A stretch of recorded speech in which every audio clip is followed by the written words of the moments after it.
I'm Scott Spies. I'm the Director of Operations and Education for Badger Region Volleyball. I was a parochial school FIAD teacher and athletic director for 11 years prior to joining Badger Region. About 20 years coaching experience at the high school level and about 10 on the club side as well. This is Scott Blackman. I'll let him introduce himself.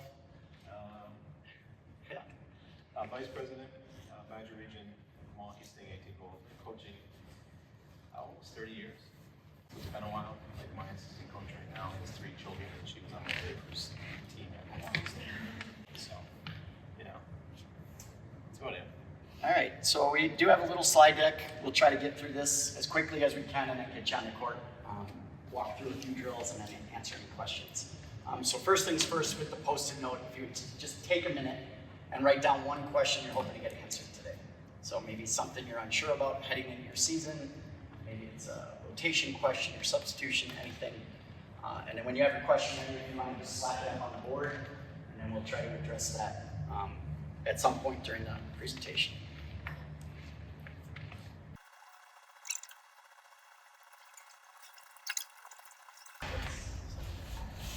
Just quick poll, I guess, how long have we been coaching?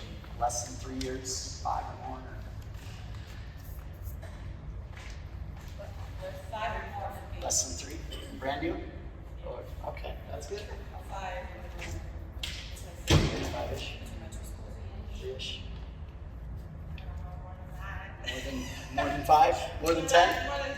Okay, great. So we got a nice mix. I don't know if you guys are all at the same school or have kind of but it'd be a nice little group to kind of bounce ideas off each other too. And if you get an opportunity, just come into somebody else's practice and observe. That can be a great tool as well. So first thing you'll notice, we're using a whiteboard. Highly encourage everybody to use a whiteboard to plan practices. This is a real big push from USA Volleyball, and a lot of the college coaches do it as well.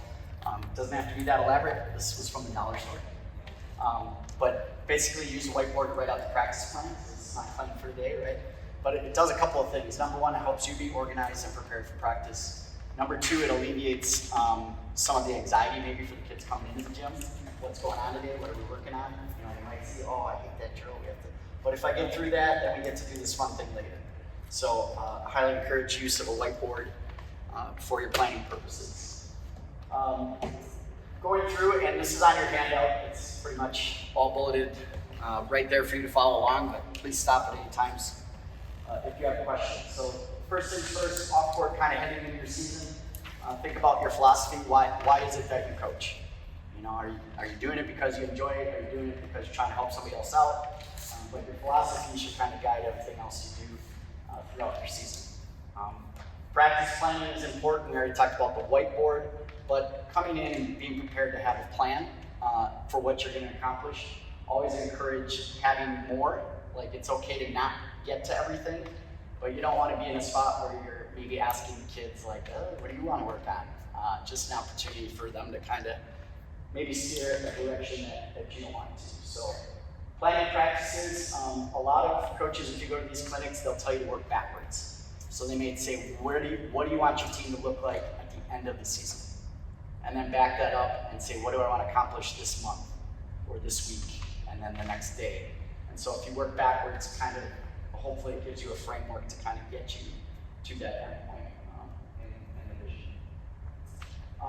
For the systems, are we familiar with 5-1, 6-2, 4-2? So obviously 4-2 is generally your setter's going to be in the front row, probably middle front. Usually at the middle school level, they challenge you for the back set. 6-2, your setter's going to be in the back row all the time, so I always have 3 hitters in the front row, and then the 5-1. Again, at the middle school level, younger, I would encourage 4-2 or 6-2. Get more kids setting earlier. Even if they don't like it, challenge them all to do it, because it is a difficult skill, and as you get to the older age groups, there's less and less that are able to do it at a high level. So the earlier you can start them setting, same with the middle, try not to lock them into positions in 5th grade. Get them to play all the way around, get them to know more than one, things like that. Goal setting is important, again, for your season, but maybe heading into a match, what's your goal for the match? Are we trying to use 3 hits all the time? Are we trying to earn more points than we give away? Like, it can be really basic, but set goals. and even within your drills, right? If you're doing a passing drill or a serving drill, how many out of 10 can you make over the net? Like, let's try for 7 out of 10 or 8 out of 10. And let them be a part of that too. Like, what do you ask them from time to time? What do you guys think is a good goal here as we go into this passing drill? Scott, anything to add on the off-court kind of preparation? No, I'm just kind of doubling back on the whole setting thing. Not everybody's a setter, but everybody can set. Like, there's nothing worse, and coaching at 18s, there's nothing worse than kids with awful hands. So they've gone through our club, and have had terrible hands all these years because somebody said, you're not gonna set, don't worry about it. So all of a sudden we're in a position now with the change in the rules, it's not such a big deal anymore, but when you have a kid going up and you hold your breath and hope that it's not a double, right? But now the doubles are legal, who cares apparently? So, but yeah, make sure they can do everything. Can I ask a question on that? Yeah. So like I'm gonna be a fifth grade coach, and so like some of my girls have never touched the ball ever in their life. We're still gonna run through something. If you had to pick a default, what would you, for a system, which one would you pick? Like, what's your first favorite to get kids introduced to actually learning plays on offense? From a setting perspective? Yeah, or just I mean, set the high ball, right, to the pin. Yeah. They gotta be able to get it all the way out there. And the other thing is, like, I would say a lot, it doesn't have to be perfect, it has to be hittable. So like high on our side of the net, give the hitter a chance to get to it. You know, there's a lot of, they want to run a fast offense. Well, what happens when they run it fast, it ends up low, and now it's unhittable. So I would say from a setting standpoint, give your hitter a chance, put it high, keep it off the net a little bit, and work from there. as far as like a 4-2 or 6-2, do you guys say up the gate which one's better setter? I mean, if you're just starting out 4-2, right? Because I just think the 6-2 things can get a little complicated with serve receive.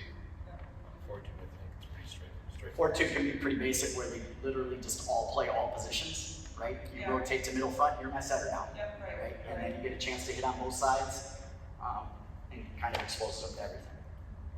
So, moving on to some on-court things to consider. Again, as you're planning your practices or going through your season, serve and pass is the two most important skills. So every day in practice, you should be working on serving. Every day in practice, you should be working on passing. And every day, you should be combining those two things, where your kids are serving at your passers. And servers versus passers is a great drill. Like, literally just 10 balls, you guys serve, how many did they pass, within the big circle, and then send it the other way and go back and forth with that. So serve and pass as much as possible. When you're designing your drills and training, try to make it game-like. So this one was a hard one for me, but like we all know how pepper, right? So I'm with a partner and blah, blah, blah. What doesn't pepper have? Doesn't have a net, right? So they're never getting the feel of reaching high and getting the ball over the net. So whenever we can make drills game-like, you can do over the net pepper. Here's my OTN, over the net. So over the net as much as possible. And then RPE is read, plan, execute. So again, if I'm crossing the net, I'm reading what somebody else's arm swing is doing. I'm reading where maybe that ball is moving.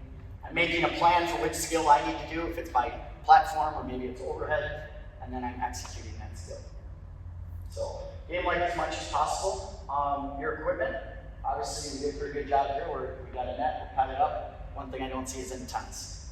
So if they need antennas in a game, we want antennas in practice to be able to do that. And then same with your ball. Make sure you have the right ball for your age group. If you're 5th or 6th grade, it might be that volley light. If it's older, it's obviously a little bit heavier ball, but use the appropriate equipment. You got a nice set of lines in this gym. Hopefully your gyms are similar, that you have all your boundaries marked, but get them used to what's going on there. Your on-court communication, you want to enforce that in practice. I always used to say 2 talks. So it was mine and your name. Or on the serve, it was left and short. So I just try to always encourage my players to 2 talks. More talk is better than no talk. And I would also emphasize that you don't have to be right, you have to say something. Okay, so I'm looking through the net, I'm yelling something out, that's what I see. Oh, the ball was actually out. I don't care, you said something, right? So, skills, obviously we got to practice skills. We talked about serve and pass.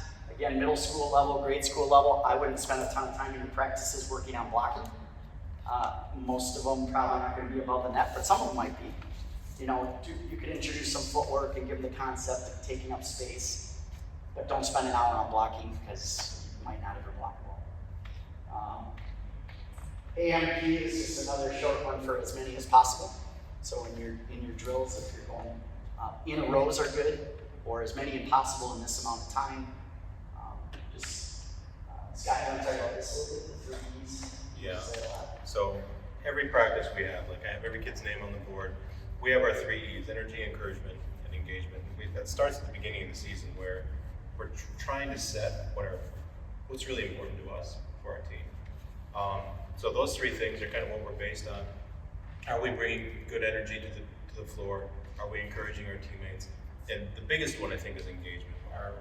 When I'm talking to you, I'm looking at you, are you looking at me? Like especially with teenage girls, I'm looking at giving them eye contact, and they will look at me and then they will look away. And then they'll look at me and they'll look away. And I'm like, stop looking away.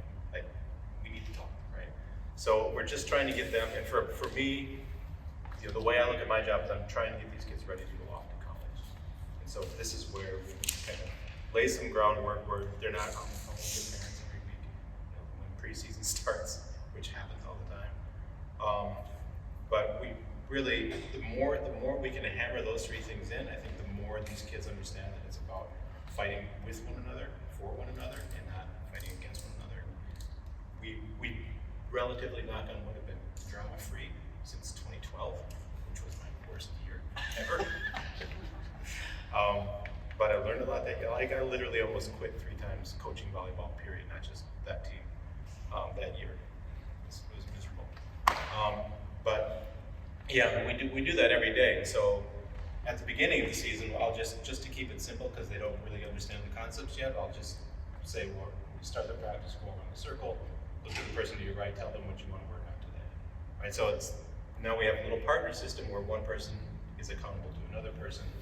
And so anytime, let's say Scott says to me he wants to work on his encouragement today, anytime he claps his hands, says something positive to somebody, I run up to the board, I give him a check, and we're good, right? And then we don't tally it at the end. It's like, this is just for you to look at. Some kids can, like, we'll see, there'll be days where everybody has a mark except for maybe one kid. When I can see that kid look at that board, and she realizes, okay, either my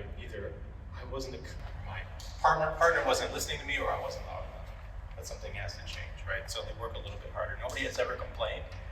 And then alumni come in, and then they just start playing, and they start putting their names on the board and marking spots for everybody. But so the partner is the one that puts the mark on if they notice that they're accountability person. Yep. You saw Scott, Yeah. cheering somebody on in a drill, and you would go slash by his name. yeah, and then after a couple weeks, once they understand what we're looking for, then it's just like it's everybody. Like if I see him and he's whatever, any of those 3 things, I go put the mark on the board during water break or in between drills. Yeah. And this is one example, right? You could come up with your own, different little phrase, but ideas to get them kind of recognizing each other's good things, right? Yeah. So, catch them doing good, that's another one, right? So it's really hard as coaches, right? We think constantly, we're giving you feedback. I'm not picking on you, but a lot of times kids feel like you're picking on me. You give me too much, but catch them doing it wrong. So, great platform. And that was a note I had there under communication is have your feedback try to be specific and helpful. So great angle on your platform reinforces that you want that angle. You've probably all heard the one when, what happens when you say, now don't miss your serve. They miss the serve because they hear the negative or they hear the don't. So, trying to rephrase, like, let's really work on executing serves today. Something like that. So there was a question about how do you balance skill development versus game situation drills, and I just want to address that because obviously we're talking about game life. I think the skill development is really important early in your season. That serving and passing technique you want, like you probably have roughly 2 weeks, 4 practices before a first match, maybe a few more. Spend that time on those skills as much as possible because when you get into your season, now it's maybe you're starting to look at, well, who's our next opponent? Or what happened in our last match, we have to fix that. And so there's a tendency to get away from working on skills the longer you get in your season. But I would say, I guess for me, I would work on skills. If I had a 2-hour practice, I would work on skills for at least an hour. And then there's some sort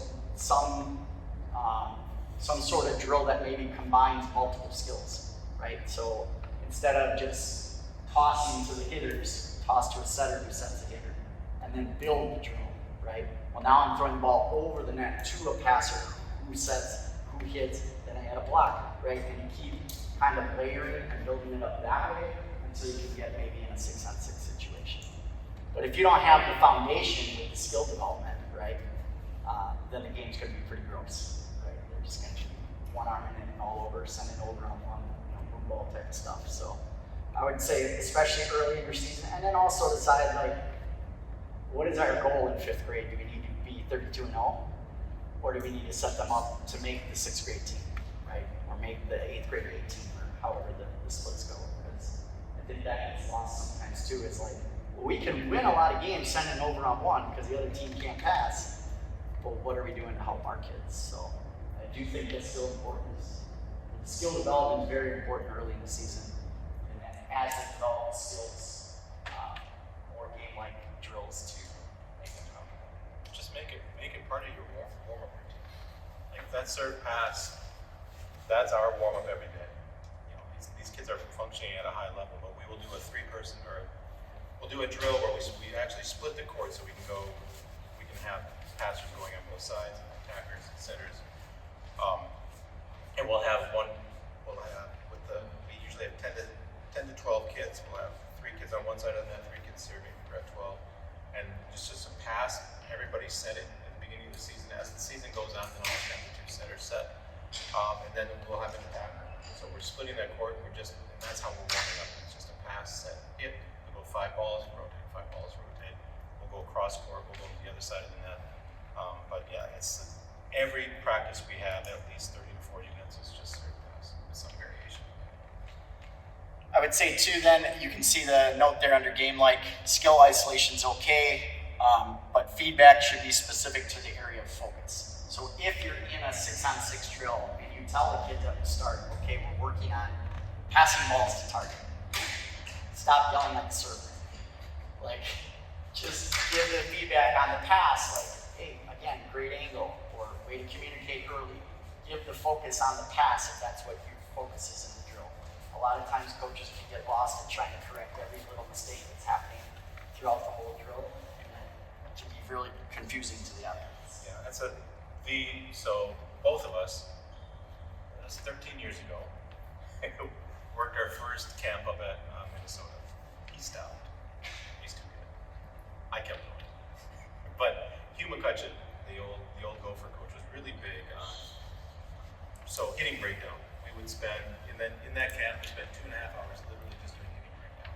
And for 15 minutes, all we were focused on was the first step. Didn't care about the ball. And the hardest transition for me to make was to not pay attention to what was happening. Not pay attention to the outcome. Right? And you only just pay attention to that first step. And then once we were done, Hugh says we're moving on. Then we're focusing on the second step. So it doesn't matter what happens with the first step. Now we're just focusing on the second step. And it is difficult. And to this day, I still, every once in a while, this is our focus today, and I'll still catch myself kind of, listen to this, and I just kind of have to reel myself back in, but it's a big one. So we'll move on a little bit to designing drills and your practice plans. A couple of notes there for you on the screen. You have it on your sheet as well. But we're just kind of looking at some do's and don'ts. So a good drill, first of all, has a name. Anybody know why? Why would we name our drills?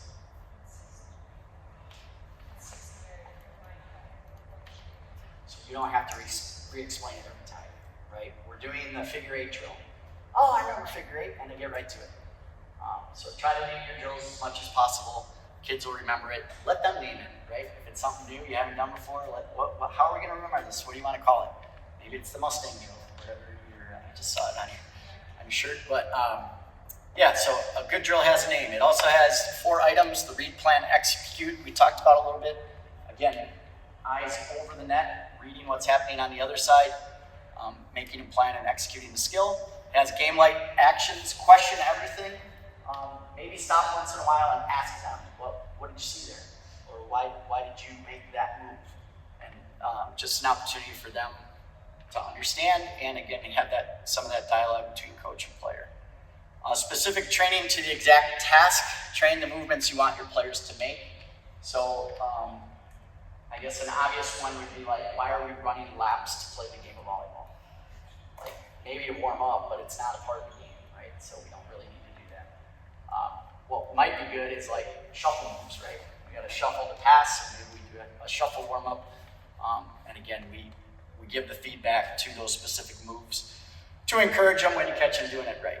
And then good drills are process focused, awarding points for executing the skills. Focus is to do it right, and winning isn't the focus, but playing well or doing the skills right is. So anytime, like in 6-on-6 drills, if you want to focus on maybe first ball side out as an example, so you pass that, get a kill right away. If they do that, maybe they get 2 points.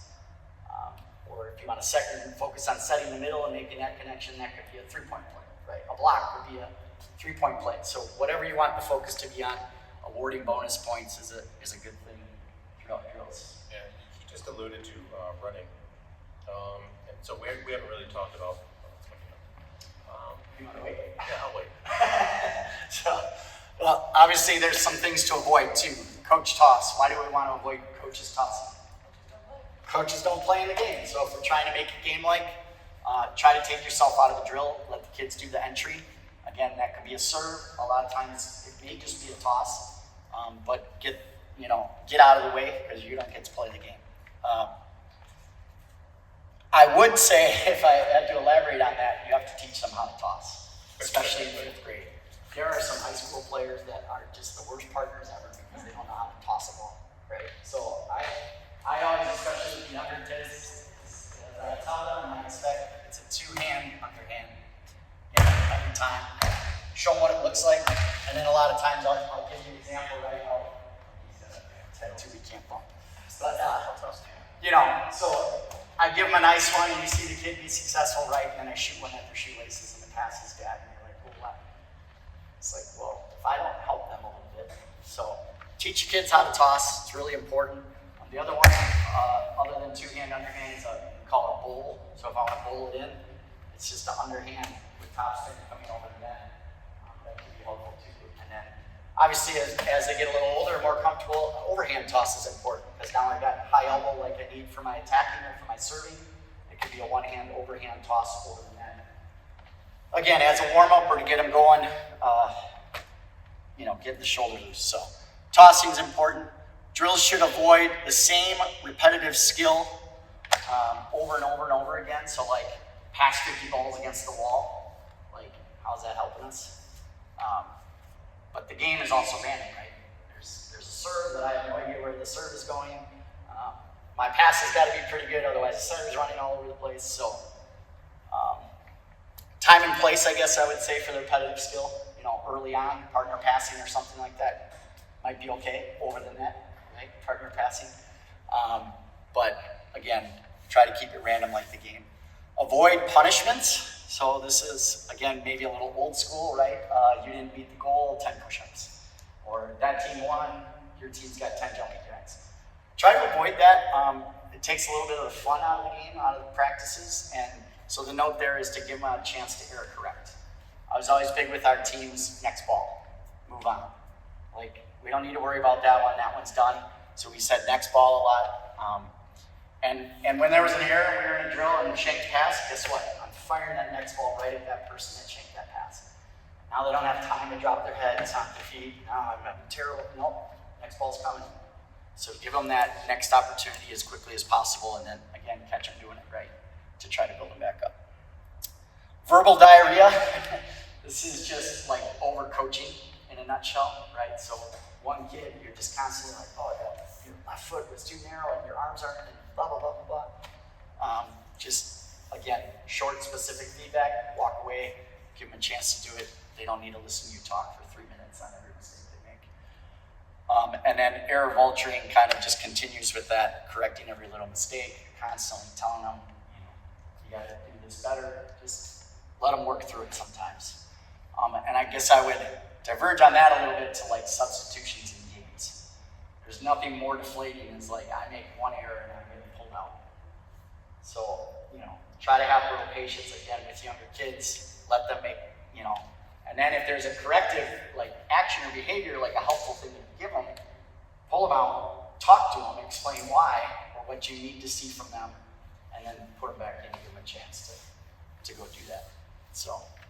Yeah, punishments. So the trend right now, people are kind of moving towards punishments aren't necessarily a bad thing, but they should be administered by the team, right? So the team has an understanding. If they're not living up to standard, then the team says, okay, then like the captain, they just say, okay, we're going to do 1 set marathons, right? But it shouldn't come from the coaches. I was up in Minnesota, and I knew that anytime somebody missed a serve or did something wrong, somebody would say line up and they all ran. But it wasn't any of the coaches. None of the coaches did it. It was Melanie. Hair vulturing. I think one of the things that we know about feedback and feedback loops is the information is best retained by the learner when the learner initiates the conversation. So we can't constantly be telling the kids X. Sometimes we just need to let them. We just kind of patiently wait for them, and if it's not happening, maybe kind of manipulate them into asking you. Manipulate is such a horrible word, but I don't know another phrase for it. And to get them, like Scott was saying, in our timeouts when things are not going well, the first question out of my mouth is, "You talk to me, right? What are you seeing out there right now? What's happening?" And then we automatically get their perspective instead of us just saying this is what we see, and maybe they don't see it that way. And it's so much easier on the conversation to have with them when you understand where they're coming from first.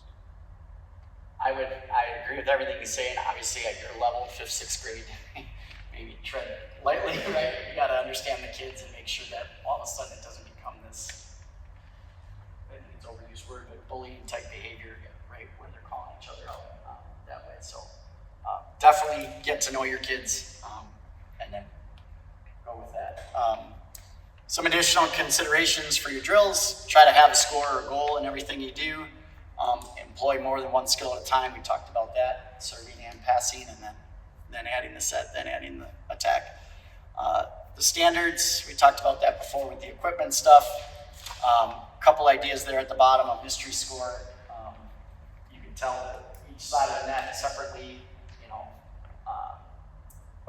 you don't tell them to score at all. You just play it, right? So you or the assistant coach has the score on them, and you just play it. So now they're not worried about what the score is, they're worried about executing the skills. And then, boom, game's over. What do you mean game's over? Well, we started at 22-21, and it's over. So just gets their eyes off the scoreboard a little bit. And then blind man's bluff is another one. Again, you could almost do like a bingo card type thing. Like, here's what we need to see happen. We need to see a dig leading to an attack. Okay, you got that one, and then we need to see a back row attack. Okay, we got that one, and now a setter dump. Okay, you got your 3, you win the game. And then the other side of the net might have completely different tasks, and they don't know what each other needs. Does that make sense? So that can be a fun one. This is just, I don't know your situation, I guess, if you have to share, if you have a court to yourself for your own team, or if you have to share maybe one court with 2 teams, there's some ideas there.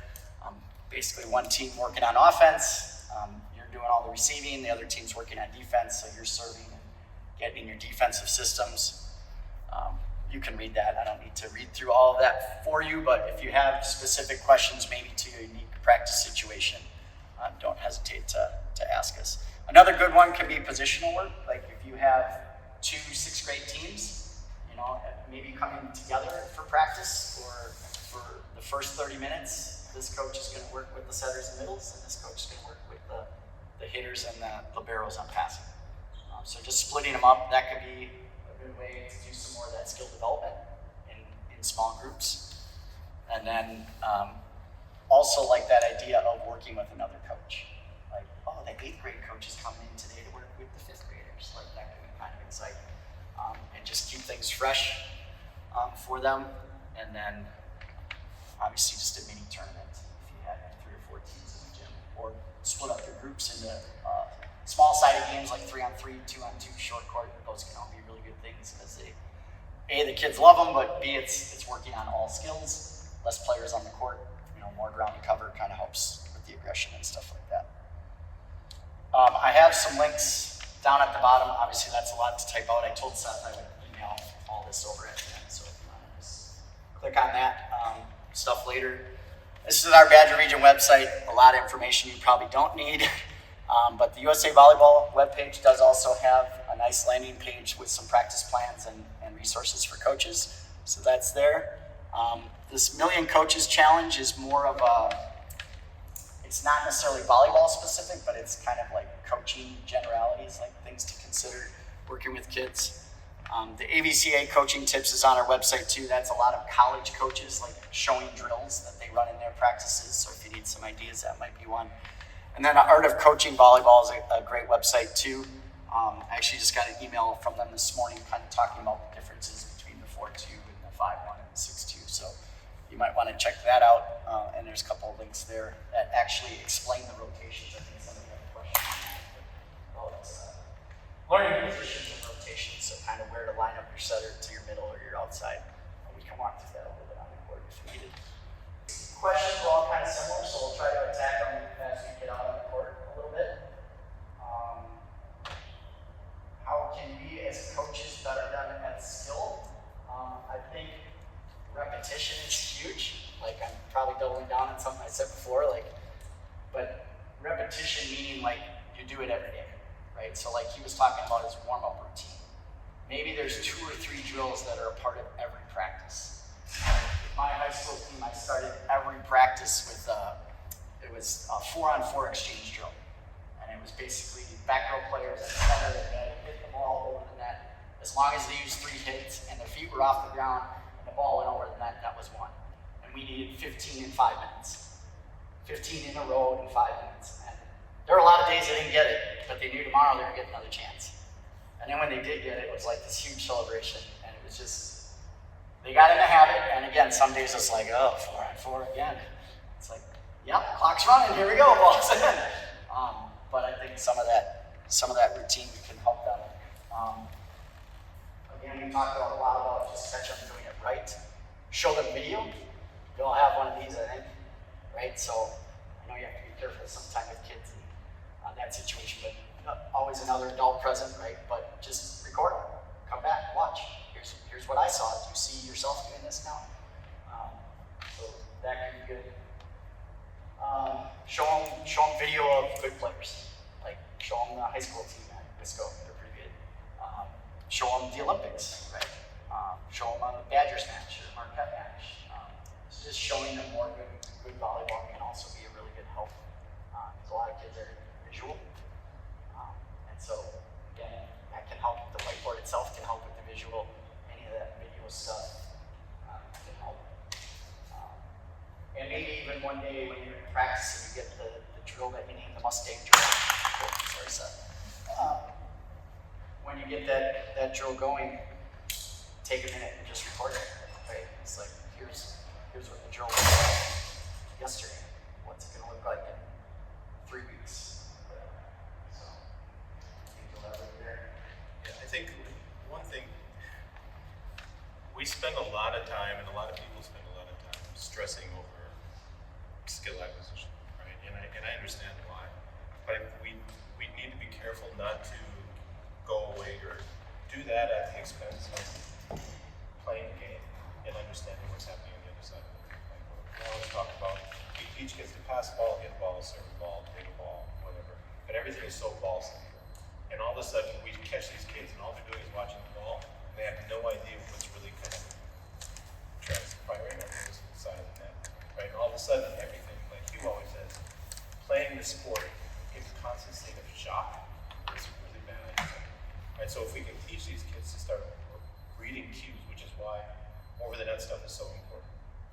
And because it's not just the ball coming over the net, it's where the server's feet are, where the server's shoulders are, where the ball is in relation to the arm, how the ball is coming off the hand. All that stuff happens before the ball is even in play, right? And if we can start get kids to start to understand how they process that information quickly, all of a sudden they can anticipate where that ball is before it even comes in. So, yeah, they pay a lot of, try to get them to pay a lot more attention to reading and what they see on the other side of the net. So going into the skills themselves, we got some notes. These are terminology. A lot of this comes from, again, that Minnesota camp and higher levels. So take what works for you. This is just some basic feedback, but with serving, you want a flat, tight hand. We don't want to fist it. That's kind of old school too. We don't have control. So a flat, tight hand, you can literally walk around and start high-fiving each other. When they hit this, they know it was good contact. They hit the side of the hand, they don't get that. So emphasize flat, tight hand, elbow high and back. So trying to get them to start in this position instead of toss and then bring it up. Have them up here ready to go. And then perpendicular to that is one that's really uncomfortable for kids. Because they're standing here and they feel like they're going to hit it there. But the whole idea is this rotation creates power. And especially for the little kids that maybe have a hard time serving overhand to begin with, the more they practice that rotation, that's going to help them later on. So starting perpendicular, toss, step, serve can be really good. And then the shoulder to shoulder is that rotation. Use a baseball pitcher. Right? Ask them if they've ever watched through a game. And has any pitcher ever stood at the mound like this and sort of threw the ball like this, right? Perpendicular, and that's always the other big thing is like, I do private lessons. I have an 11 or 12 year old. Like, I need you to get perpendicular to me. I'm easy for me to say. And they have no idea what I'm talking about. So sometimes think of different ways to say things, but I'm not good. Nope. Okay. Forearm passing. So we do want to use passing as the term. Old school would be bumping. I say that a lot, joking around now, but forearm passing, we want hands and wrists together. So if I'm in a ready position, we would tell our kids to start like this, and then when the ball gets tossed by the server, I just let them hang, and now when I need to pass, it's just hands and wrists together. We try to emphasize elbows straight, because that's going to make the flatter angle. If I'm here, that changes my angle. Now the ball's probably going straight up. So you want to emphasize elbows straight, and then angle the platform to the target.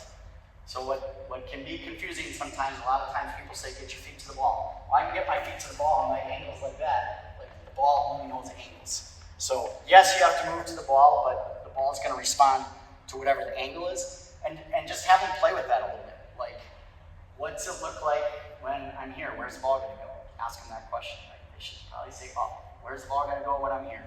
Okay, the ball's going to go behind me. And we'll show you a few drills to work on those angles as well.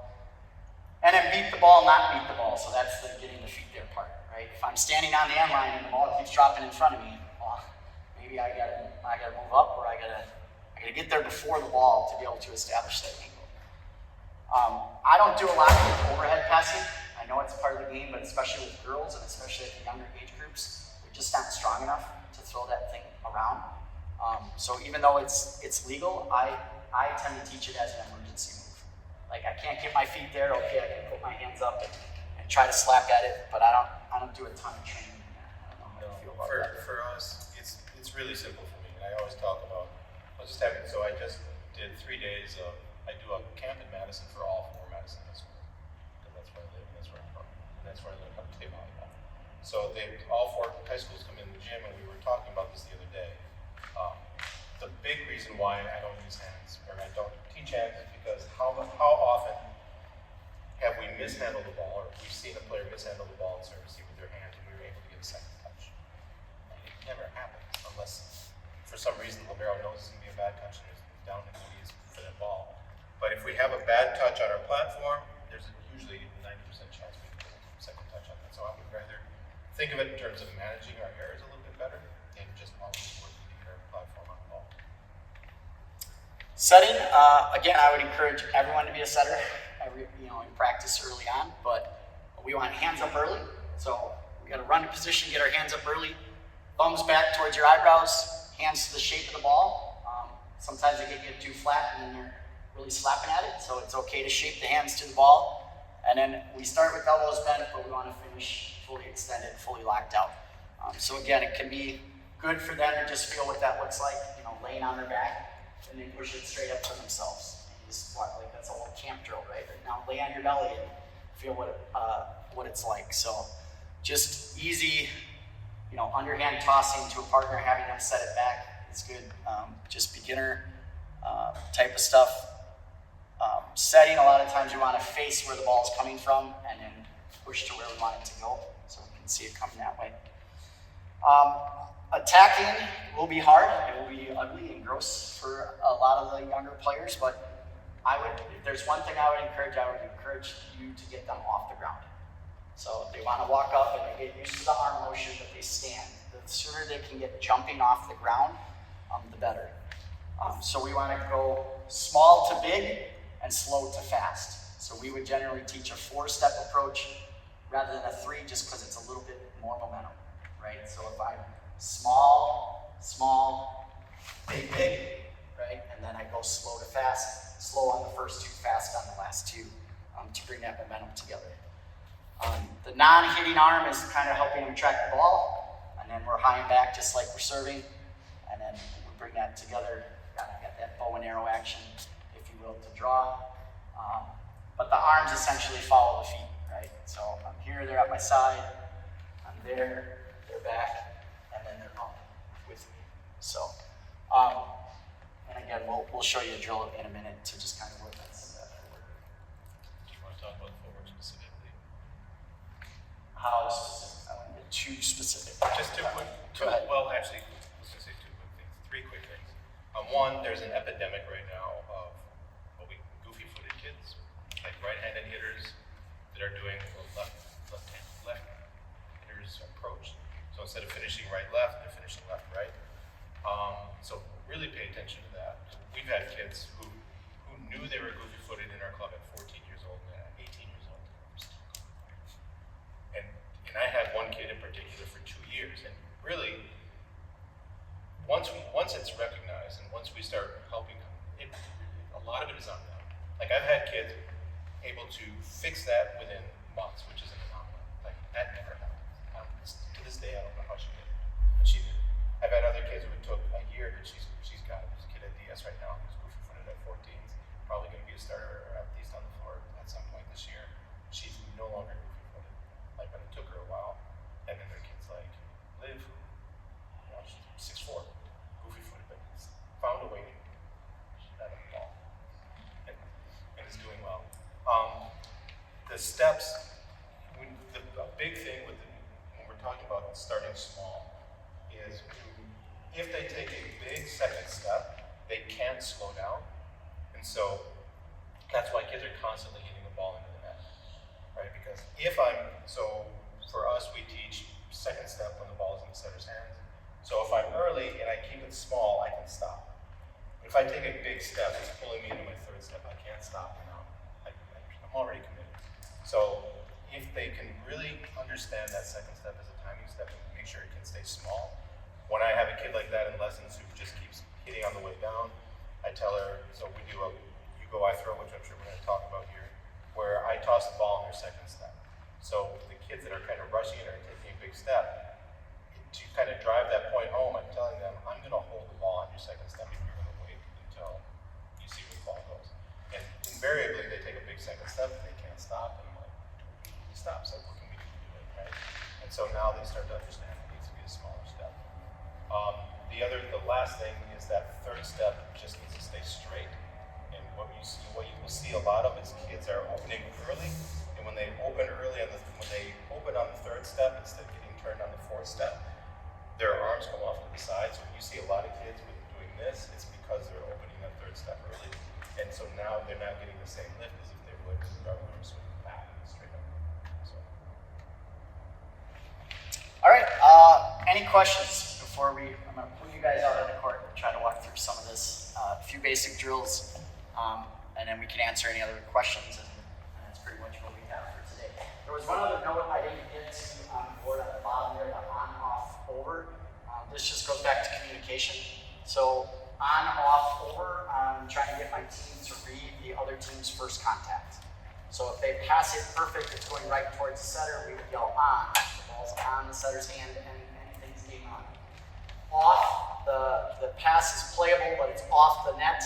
A lot of times then the ball's going outside, so we can identify that. And over, recognize we had a really good serve, and their pass is coming back over the net for a free ball. So I would religiously, every day in practice, remind them, I expect on, off, over, you don't have to be right, you have to say something. So tell me what you're seeing.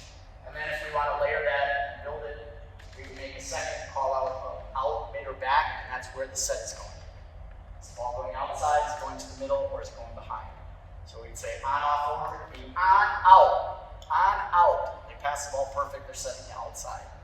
And then again, we could go on further than that. What do you see from the attacker? Do you see open hand?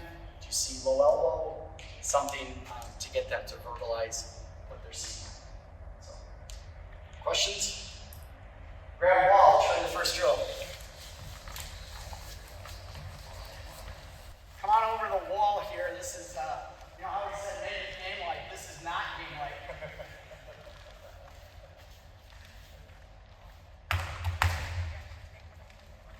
So, first of all, with serving, regardless of the age, I would no longer teach an underhand serve. I was gonna ask that, yes. And if they do it, like, my thing would always be, if that's what's comfortable, fine, but then you have to be all the way back here. Every time. But if you practice and we're working on overhand serve, then sometimes we're gonna start a little closer. We're gonna build confidence, or we're gonna give you a reserve, right? But we're going overhand, because that's where they need to be if they're gonna play in 8th grade, if they're gonna play in high school, we need to get them up here. So a good one to start is called just ball on the wall. So I got my ball here, I'm perpendicular to the walls by net, but I'm working on that hand contact. So I got to be pretty close, but I'm working on the shoulder to shoulder, and I'm just tossing and hitting the ball. Give it a try. Stay close to the ball. Stay close to the wall, and again, you're pinning the ball. You don't want it to rebound off. So you're going to rotate the shoulder to shoulder, move long ball. Yes, you do a short toss, and then shoulder to shoulder. Okay? So again, the louder it gets, you know, we got the good hand contact. And as a coach, I'm watching the shoulder to shoulder. And I might have to tell them, you know, get a little closer to the stakes, okay? There you go. So, yeah, if I were working on serving practice in my gym, I'd say, okay, everybody fall on the wall. 10 times on the wall. Okay? So you got the idea here, we can rest on that. But then, if you have space for that, that can be a good repetitive one. Daily, just get some reaching high and give the feedback. Shoulder to shoulder. Make sure that when they're pinning the ball, they're not down here, right? Because that serves in the net. So get them reaching high. Then I bring the ball on that and I say, go across that one partner at the 10-foot line. So go ahead. One ball or partner.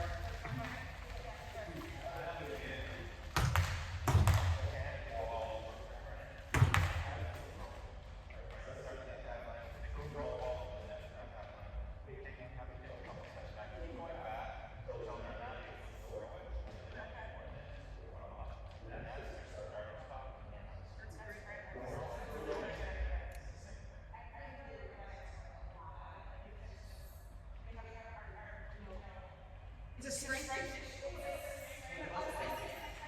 I don't think that they focus on the correct, you know, top cover. I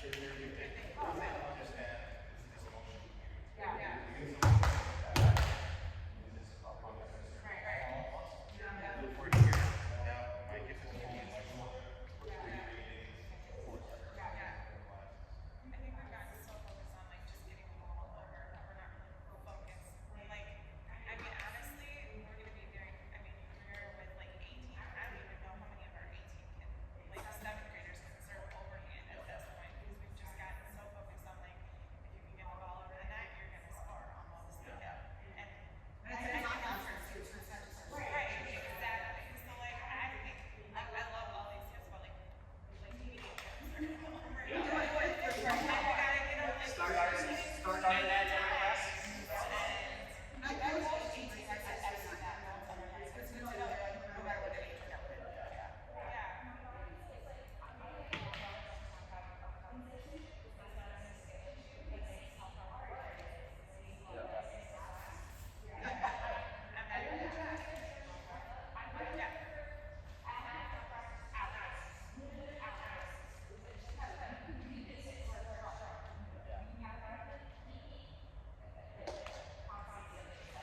We want the shoulder to shoulder rotation.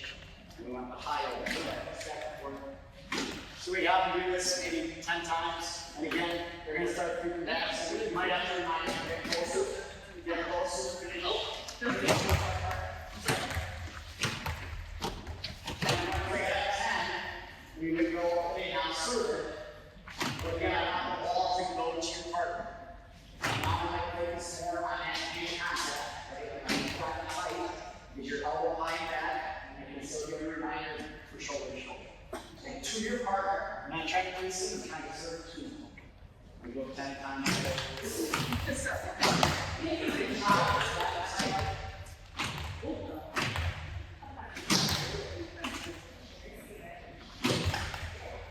Biggest thing is the toss. I want to jack it over your legs. I feel like I didn't swing very much.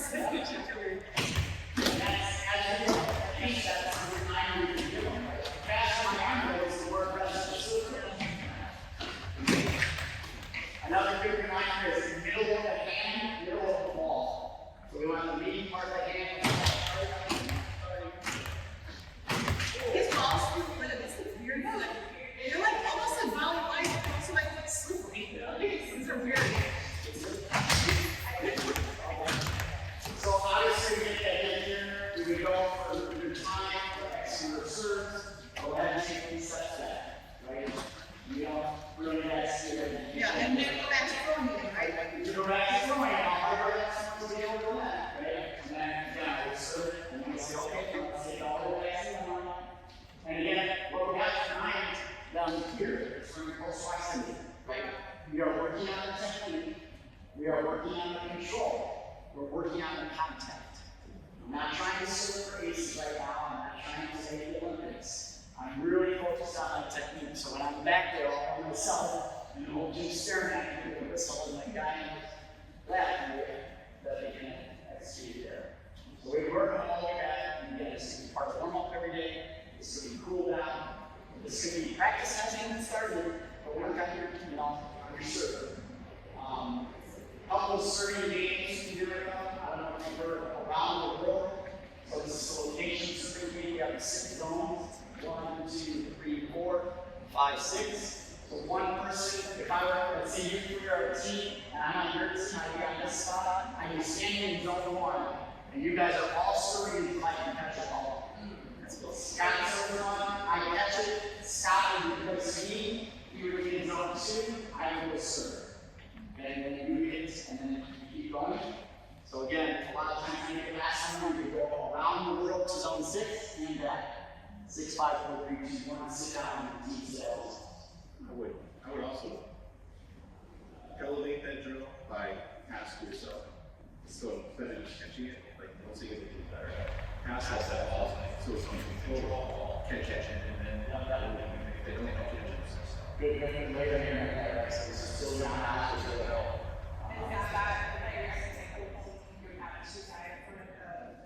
Yep, we'd be going both ways. Yep, so we'd be a team with one teammate over there. Yep, it's back and forth, it's competitive. Anytime you can make them compete, it seems to bring their energy up. Another serving drill is called spider web. So basically, if we would all be on one side serving. If I made my serve, I would just go sit down in that spot on the floor, or I could stay standing actually.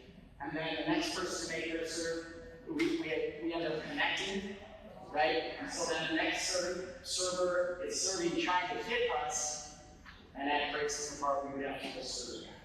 So that's 300 kids can be fun. Just locate and execute there.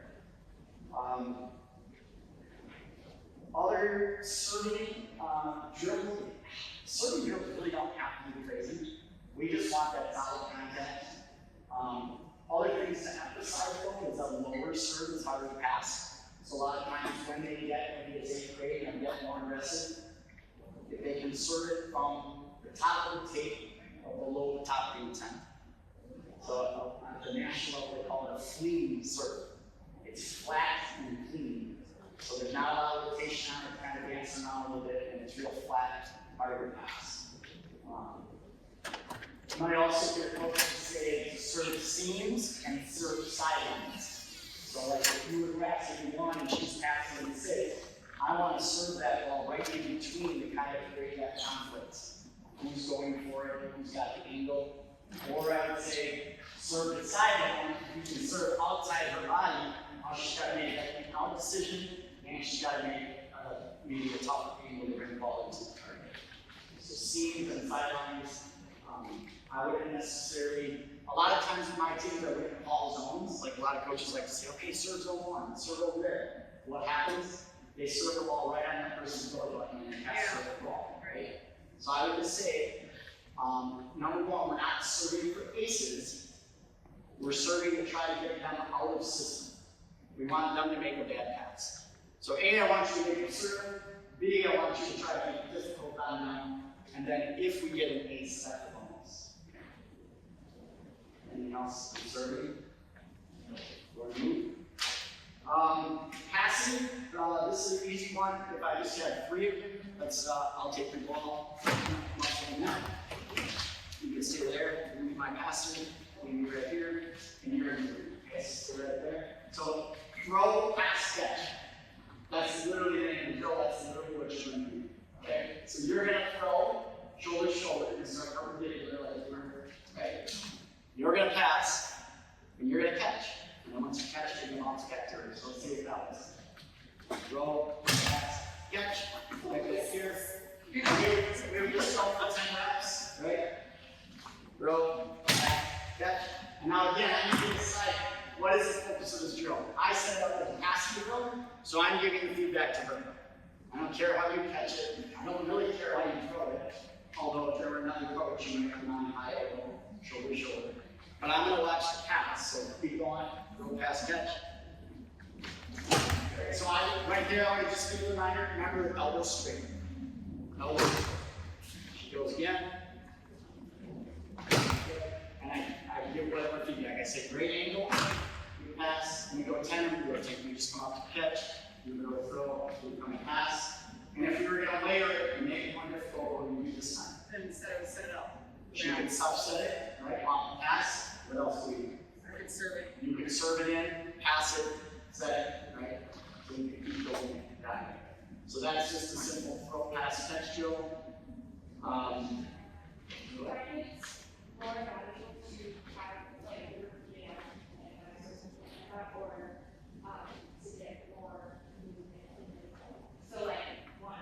Yeah. In this circumstance, I would go for the repetition for the ability for them to make correction. So like when I was telling you elbow straight, I was seeing this motion. So I would count elbow straight and this together, right? And it gives you an opportunity to correct the pivot. So, but yeah, I understand. Like, if you're using it as a warm-up, you could have a rotator ball, right? Or something like that. Do we know butterfly? So butterfly is another passing. I don't know if you have enough bodies to set this up, but maybe on the passer and left back, here you would want your target, actually where you would want your center. She would be my server. And then I would be a server for the second ball. Scott's a passer. And then you would be another target. Okay? Have to keep in mind, is like we don't want the center. I guess if you're in a 4-2, you can be that center. But if you were in a 6-2 or a different system where you got a middle hitter, you'd want to be a little off center. So again, you can start with the throw, but it's follow your ball. So you would throw, you would pass, follow your ball to the next spot. So you would come this way, that's ball. That's way come back here. Because I would you would pass it, I would follow my ball. And you would go back to serve, let's go. And so we're just following our ball, and this is the whole group butterfly. So, once you catch my pass, you go back to toss.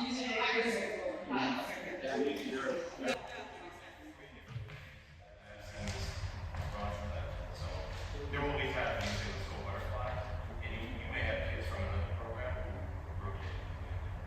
Yes. So usually what I do, especially starting out, is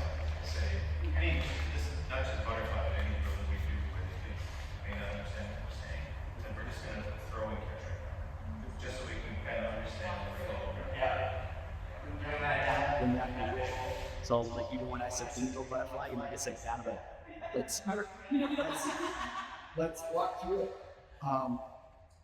That one I would generally do for time.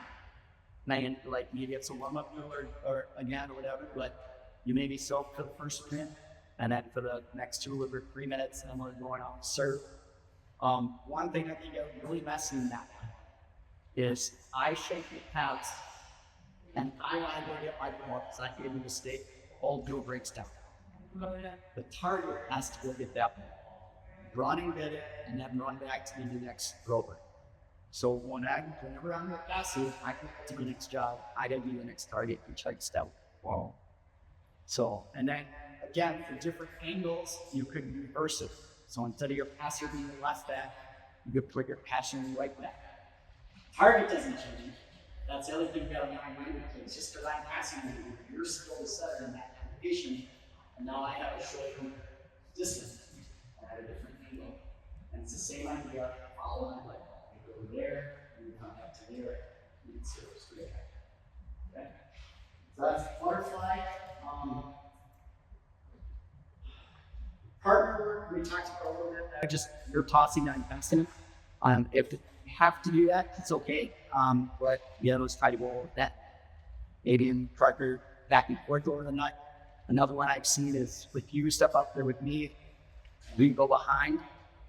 Most often you need, because I've seen just as like a warm up, is we're passing, but after I pass, I go to the end line. He's passing, the ball's still in play, type of thing. So there's your movement, maybe that you were looking for before. Triangle freeze. If 3 of you could just make a triangle with one ball. So again, here's their math lesson of the triangle look like. So here's the angles we talked about before with our platform. So face where the ball is coming from, but create your angle where you want it to go. So you're facing her, but showing a good angle. That ball should take over there. And you should be facing her, but your angle is got to get back over here. So see that.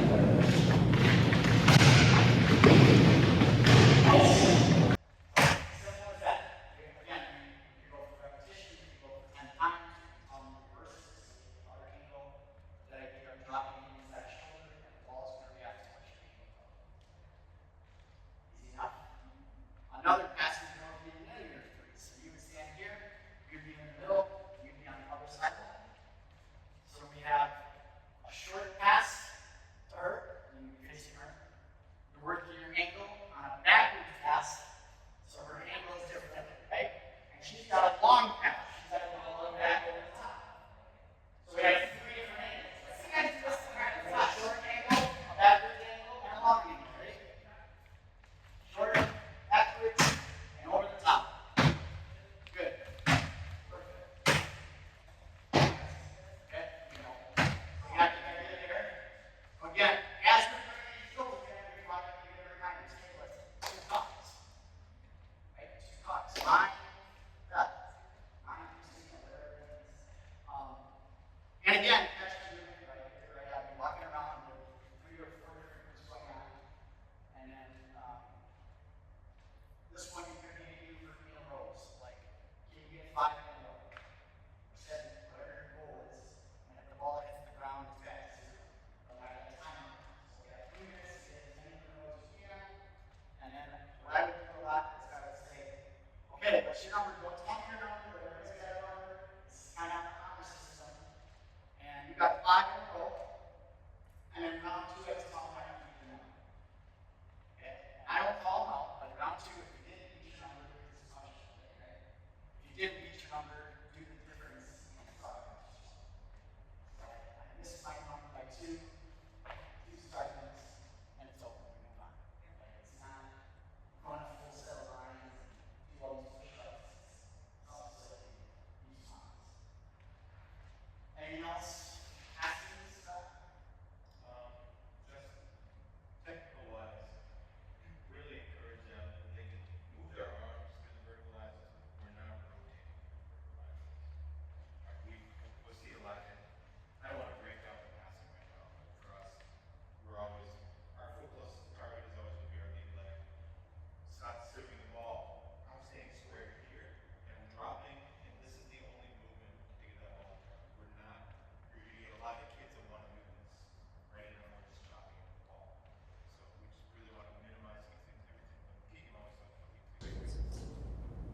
So the other thing, if you're talking about passing and serve receive, that's a little different than working in small groups, right? So a couple things, maybe starting points, is I would stop serving. I would tell my passers to start halfway between the 10-foot line and the net line as a starting point. And I would tell, we would generally pass to 3 players, and I would say you have your lane short and deep. So if the court's 30 feet wide, each player is 10 feet, and if the ball is short in my lane, I have to go get it. If it's deep in my lane, I have to go get it. Okay? And again, those seam balls are the tricky ones. If the ball's in the seam between me and the middle, who's got a better angle to the setter? Ideally, we would want to pass. So halfway back, in your lane. The other thing is if you're starting in that position, Coach Tyson was at Marquette, is now at Florida. Did this once, but he's like, if you're in that good spot, you should be able to get to pretty much any ball in 3 steps. So I gotta get that short ball, 1, 2, 3, I'm there. I'm here, I gotta get a deep ball in the corner, 1, 2, 3, I'm here. Right? So in really any direction, if I'm taking those aggressive steps, I should be able to get there. Do you like, would you just like footwork covers, or do you like overall, just like doing that defense and stuff like that? Yep. Like, users are like, your stuff, you know, stuff with angles to like get the feeling of it? Yeah, you could. You could do it without a ball. You could also do it with you tossing and making a connection. Okay.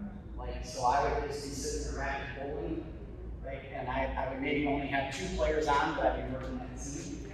So 2 players back here, I'd throw the first one deep, and then the next one short. And so they're getting that idea of working next to each other. Would you tell them they have to catch it with 2 hands? Yeah, I mean, ideally. Right. And the other thing is, I would say, whenever we're doing catch and drill, I would say at your belly button, because that's what we want to pass.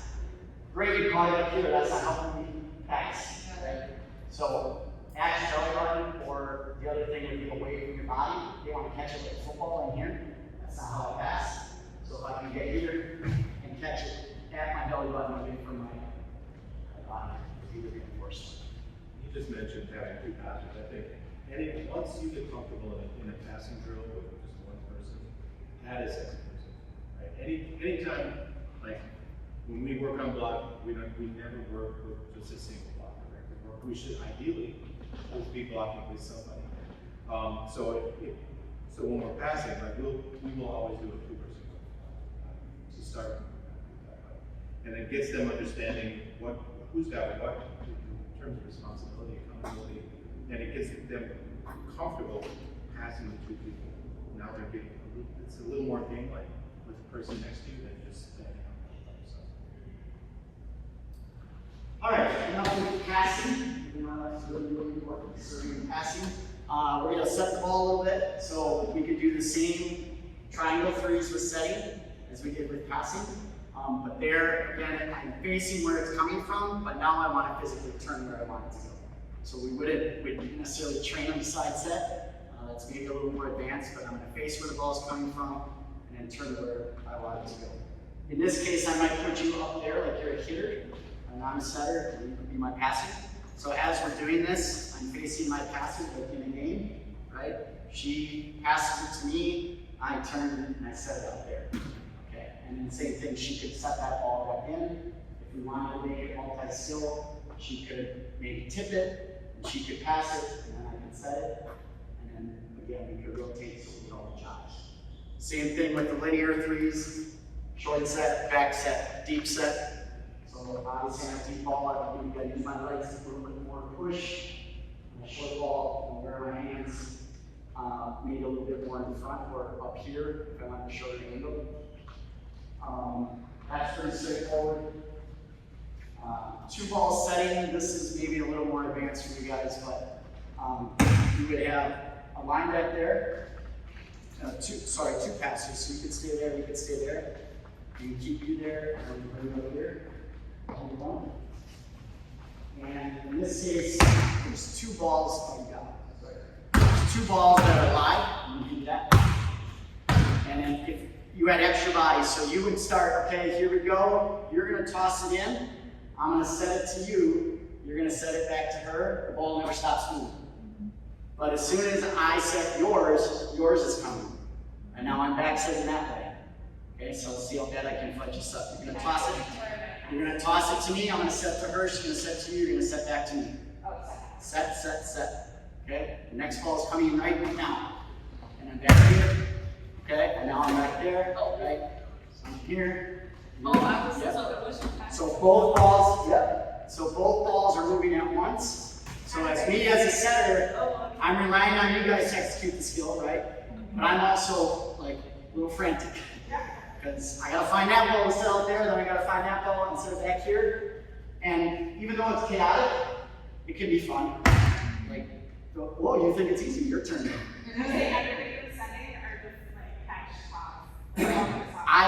For the purposes of setting right now, I would have all players setting. But again, if you want to layer it, you want to build it, you could say, again, I'm going to set it. I want you to tip it, or even down ball if they can control it. Probably not, right? Probably a set back to you, but then you pass because you're off the net. So you're working the distance for the passers. I'm working on the location. You're just working on hitting the ball back and forth. Does that make sense? So we just call that 2 ball setting. Again, a little wild, but it's going to be fun. Do you do anything with balls anymore? Not really. Okay, but sometimes you'll see coaches, they just want to work on quick wrists against the wall. Not necessarily being like, but again, you can kind of get that ball moving. The other one I've heard in a camp once, if they're having trouble with maybe the shape of their hands, is 2-liter bottle of soda, take a big cup. So it just gives them a little bit of a visual of what their hands should maybe look like. All their setting drills, again, they don't have to be super complex, just like you serve the ball, you pass the ball, and I'm going to set all outside balls, and those hitters can practice going out. Now I'm going to set all middle balls, and maybe that's good. Now back sets. And again, at 5th, 6th grade level, I don't think anything's wrong with them turning around and setting. You know, and practice maybe would be the time to just learn it and your back set. But I don't know about that too much. The other thing you might want to do with your setters is have them practice like the different transitions, right? So if they're back here in rotation and they've got to run up here to set a ball, right? Beating the ball. And then there's another rotation where they have to be over here, right? So how do they get over there?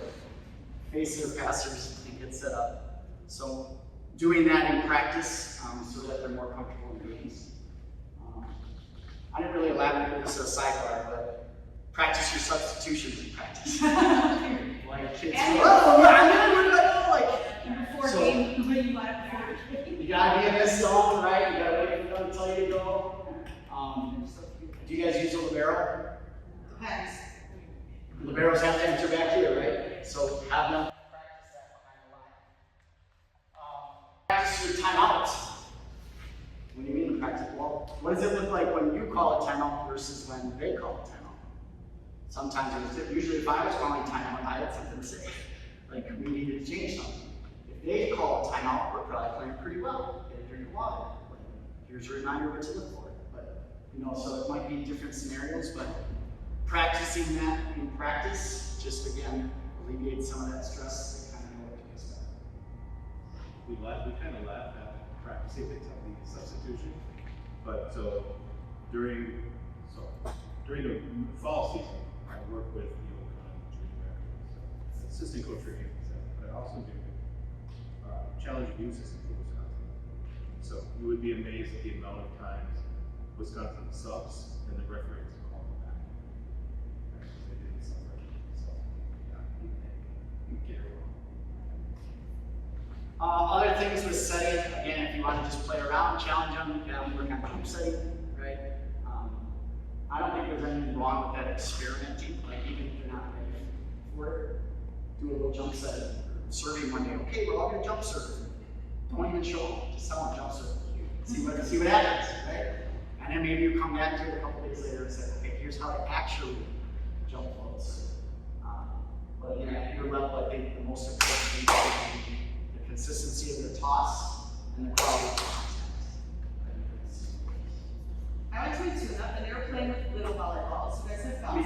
Mini? Yeah, I was like, okay, I can see that. What did you guys use those at all? I never really did. More of a goofy fun thing. But I've done go back to not doing it. Yeah. Like it's not making us better. We're never She's like, it helps with their hand control, and I was like, Yeah. But it is fun, because Yeah. It is so hilarious. if you have them play with a small ball for like 15 minutes, and all of a sudden you throw that ball out into the small right away. Yeah. It's like watching them play with a baseball. Like all of a sudden everything just looks so much smaller. The other thing is maybe you did like 8th grade using that ball, and then one day you bring in like a volleyball. Right. It's gonna fly different on the serve. So again, it's a different community action for them. For moving on to attacking, we talked about a 4-step before. So for right-handed players, I'm just kind of heel toe with my first step, small second step with my left, and then quick left, maybe my close step up into my jump. As much as I can create that open to close type of experience for them. A simple drill just called jump the river. So if you start behind the 10-foot line, basically you get over that line between steps 2 and 3. So I can get coaching 1, 2, 3, 4, jump over the line. You could set up 2 jump ropes and jump over that. It's just a footwork repetition. It's not super fun, it's not super crazy, but we would give a reminder we want our, he mentioned second step when the ball was in the setter's hands. I would allow it to kind of say second step should be at or near the 10-foot line. So that when I'm 3, 4 big, I'm still got some space so the ball's in front of me off the net. And I think that's important because sometimes the hitters get back here. Oh, what's going on with the pass? They're way back here, and now I go to approach, and I'm so far off the net that I maybe don't have the same opportunity to get down. Or I don't transition far enough, and I do 3 steps here, and now I'm falling. So, second step, at near the 10-foot line, you can jump the river. Even though we said not to do it, we could do some coach toss, perfect balls for them just to get comfortable on their footwork, on their arm swing, reaching high. Talk about the guide out in the point. Sometimes you'll have kids that they just don't use that left arm at all and it just stays down all the time. So one thing I used to do, I would tell them after grab their palm. So as they go out, 1, 2, 3, 4, grab my thumb in the air just to kind of reinforce bringing that palm up. Am I going to do that in the game? No, that would be stupid. Right? Or silly. But just in a practicing environment. So you talked about not opening up on the strings, so you're opening up your hip. Right, you're gonna have people always sign like velocity steps so that you're going to the net. So teach that. So the fourth, so we're getting turned on the fourth step. Yeah, okay. Right, so we're here, 3, and then we're trying to get that 4 step out in front. We're getting turned a little bit. To stop that, get our glutes loaded so we can jump up and down forward. Yeah, so, what cues do you use to still encourage the shoulder rotation? Is it still the same? Yeah, so I talk a lot about loose muscles, fast muscles, right? And again, it's a baseball pitcher. Like I'm watching, just working with a kid yesterday whose cousin happens to be, I think with him. I'm like, watch your cousin play. And I know you've seen him throw a ball, right? So he's here, and this is how I want you to hit, right? So she will go up here and just big broad shoulders, crush the ball. Yeah, I think the big thing, he was talking about jumping a river, be sure it's a flat river. Like some people will put mats and have kids jump over a mat. It's not about pounding everything. It's about covering that space and just making sure that 3rd and 4th step is big. There was something I was going to say. Do you guys think putting out boxes is valuable, or is it less, like, since you're still stationary, it's Yeah. better to just do it from the ground? I think if you're struggling with arm swing or getting them to reach high, Yeah. or maybe just the feeling of being above the net, it's okay Okay. in the limited, like, Yeah. because that's a very specific thing that would never occur in a game. You're not gonna be standing on rocks in a game. But if you want to isolate that skill of reaching high and or rotating the shoulder by eliminating feet, I think in small quantities. Yeah, I hate boxes. We have them all over the city. but they're not without my purpose. And I will use them when we are literally working on motion. Okay. And so I will just stand there with 3 balls and just rapid fire balls, both arms up, through, and just get them used to this, right? And understand what that means. I would much rather see someone using a box. Like I'll get brand new kids in a lesson. I'm like, I want you to toss the ball. When you do toss the ball, get it to your partner. Like, you want to see it or that. I know. When we can score a point by hitting the ball into that, then we can hit the ball. Right? I'm trying to be crazy watching coaches after producing ball on that. But at least when we're on the box, we're navigating this vertical space here. Yeah. So just hitting the ball straight down here. The other part is, so Keegan, the current Minnesota coach, he was just in Croatia for the youth national team world championship. And his biggest gripe right now is, I don't know where he gets the number from. He's a math guy. But he's like, 90% of American kids don't get their off getting hand. He says the majority of the rest of the world right now is outpacing us by technically getting that arm up and using it to pull our right hip through. And one of the things I do in our lessons is I always tell kids to put their right arm, if they're right-handed, tell them to put their right hand behind their back and just put all their weight on their heel and their left arm up. And pull their left arm and see what happens with it. And if we can use that to help pull our hip through, we're helping pull our shoulder through, and we're hitting the ball faster. So it's really important. And so Scott was talking about grabbing your thumb. I've had kids, I'm like, I need you to go up and you're gonna point at the ball the entire time. Right? Or I've had kids, I'm like, you need to touch it with your off hand before you get it with your hitting hand. And that looks ridiculous. But it works. And all of a sudden, both arms are up and making contact. So a few other mini drills can be just as simple as target practice. So target practice meaning I want you to hit down the line. And you just got your setter in, maybe you have your broke passing on balls. You just pull the ball, pass that hit. We're all in line. Green line, green line, green line. You hit it anywhere else, no points, you can make it a point system. You hit down the line, you get one. And then work the different spots of the court. Okay, now we want to work the sharp angle and get it at central line. We want to get deep cross court. I was always, like, kids want to hit down, they want to get the big, but the other thing that happens is they get it right at people and they get done. So high, hard, and deep is always good. The harder they can hit it, the deeper in the court, tougher it is for defenders, and then obviously for ankles. The last two are for attacking is I throw, you go. So if you want to be my attacker, you don't hit the ball. So she would wait, I throw, and you would just approach and attack. So I can mess a little bit, yeah, that's fine. And then I might throw something really high, so she has to wait longer. I might throw something a little lower, so she has to speed up her feet. I might set one inside, so she has to change her angle of approach. I might set one outside. So the whole idea is we're waiting for the setter to make the set, so that she doesn't come into a space and the ball goes somewhere else. So I throw, you go, and then we would change it. You go, I throw. So as the coach, I'm watching for her second step. When she's on her second step, then I'm going to throw. So the idea is her accelerating into the toss. So we can try this, see what it looks like. So you go, I throw. 1, 2. Accelerating in. Perfect. That's all we do. So and again, you can do this from all 3 locations. You can do it up the middle.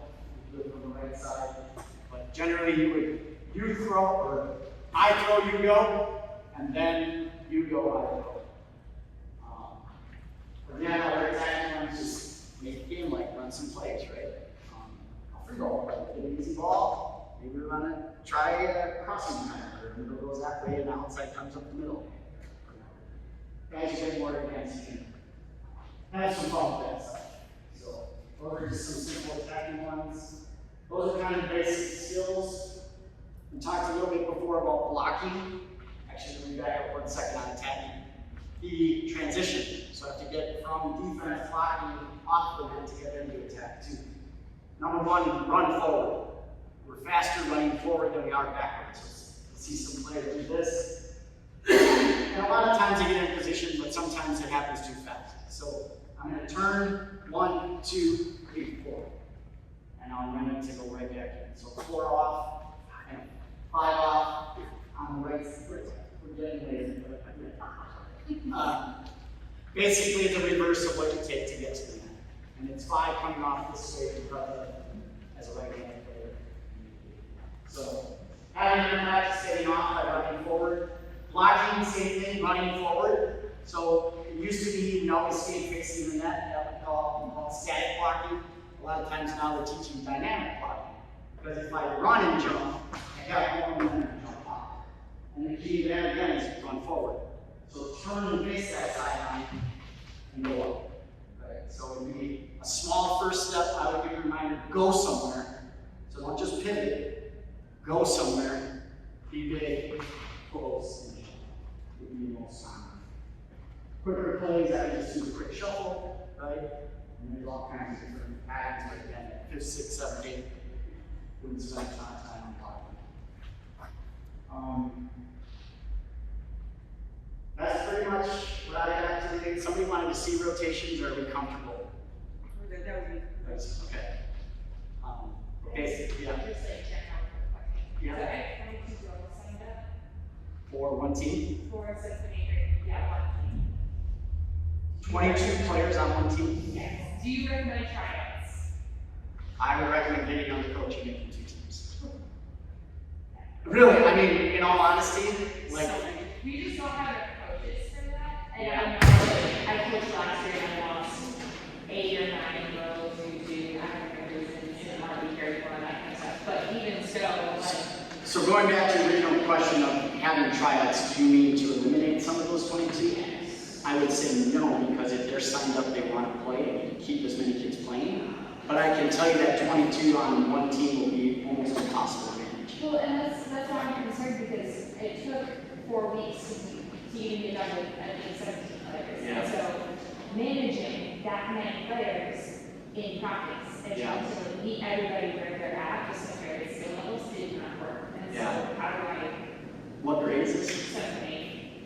So Combined. it's our highest level. Okay. So can you have a parent meeting and explain the situation? Like, we got 22, you don't have to know anything about volleyball. Don't, like, they can watch this whole video, right? Yeah. Or watch a slideshow or shadow, right? Yeah. You don't have to know anything about volleyball, but you gotta show up every Tuesday and Thursday for practice and learn so that all these kids can keep playing. Like, sometimes you gotta deal with parents into that. Or, I don't know, is there a teacher that has any background, like played intramurals in high school or college? Like, just really try, because the problem is if you cut those kids, like you say, we can only manage 12, so I'm gonna cut 10 players. What are the chances they ever try volleyball? Yeah, that's what I'm concerned about. You know? Yeah. The other way you could approach it, and this is just me spitballing now, but we're gonna have a 12-player team, but we're gonna have a 22-player practice. I was wondering about that practice players. So you can come into practice and you can do all the same things with the team, but we're gonna take the 12 kids that show us, and you could have, like, a lot of the clubs are doing this now. You're in a club, so you're on our Mustang team, but for the first 2 practices, we're all doing skills and we're evaluating to then pick the squad. You get a jersey if you're top 12. If you're not top 12, you still get to be a part of our larger group, our school team. You just don't get to play games. Right, maybe 12 kids play, or 11 kids play in the first match. Then the next time around, the other 11 kids play. So that they're not getting all the playing time, but everybody's getting at least an opportunity to play. I don't know. Yeah. That's all right. Next year, and then I still had 16 girls by the end of the year. I mean, it's a good problem to have. Well, and then the problem was, I told the girls who weren't likely to play in the final tournament, like, hey, you're welcome to come practice with us, just be aware, you might not get the playing time, and you're hoping for this tournament. And then I got yelled at for being rude to the players. Yeah. So it's like, I'm trying to save you time as parents and students. I don't. Well, but that might just be hard. Yeah. That's our school. However, you can be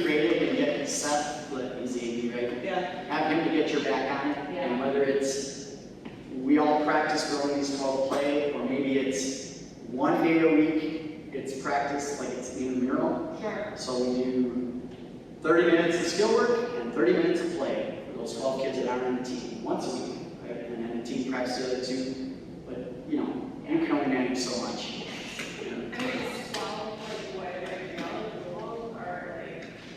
I think 12 is manageable because even there, now you get 6-on-6 chance to practice. In high school, some years we'd have 15, and that's a lot. You know, there's kids that don't get a lot of time, but you know, being in a 6-2, more substitution opportunities. 9 or 10, everybody's playing a lot. But again, in this scenario where you have more than you can handle, it's as many as you can take. You still want it to be a good experience, right? So if you have 22 and you're standing in line all night at practice, volleyball's boring, you know. So One year when I was at Lodi, so I was at Lodi for 10 years, and I was basically set up the middle school program, we had 32 years old in eighth grade. And so, you know, we have 18 half our age. So we had 600 kids on each team. And so there were times where like you would just you would sub a kid in, and she would just stay in for 6 rotations. And then sub another kid in for, you know, the same spot. Yeah, and then everybody's kind of playing. And then there were other years where literally there were 16 girls in the entire class. And we were literally like 8 kids on the 8 team. They always play. So we'll kind of wrap this up. If anybody else has any other questions, we'll hang out for a few minutes. Otherwise, we'll send the presentation and email stuff for us to share. I guess we recorded it too, so we're going to